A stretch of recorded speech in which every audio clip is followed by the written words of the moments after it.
Unajua uvimbe na PCOS sio ugonjwa unaosababishwa labda na maambukizi sio ya bakteria au fungus au protozoa. Kwa hiyo hakuna antibiotic yoyote ambayo utapewa itakwenda kutibia cyst au fibroids. Kwa ulishawahi kuona umepimwa alafu umeambiwa una left ovarian cyst au una simple left ovarian cyst au functional ovarian cyst, alafu unakuja kuangalia kwenye matibabu pale daktari amekuandikia antibiotic fulani, ile dawa haujaandikiwa kwenda kutibu that simple ovarian cyst au functional ovarian cyst.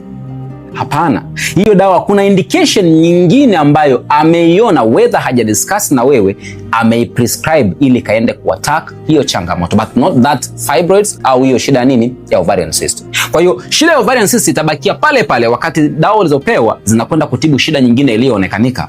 You have to ask him kwamba hii dawa ulionipa inakwenda kutibu shida gani, na je, nini ambacho napaswa kufanya ili kushughulikia kusinyaisha au kusitisha ukuaji wa hii ovarian cyst.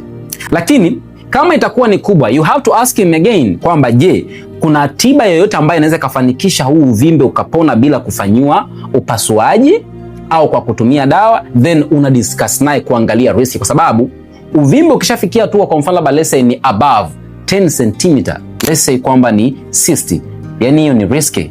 Kwa maana yake ni kwamba kwanza inaweza ikarupture na vitu kama hivyo. Kwa hiyo ni vizuri udiscuss kuliko tu kupewa dawa naambia kwamba umepewa antibiotic kwenda kutibu changamoto lakini kumbe ile na shida nyingine yoyote.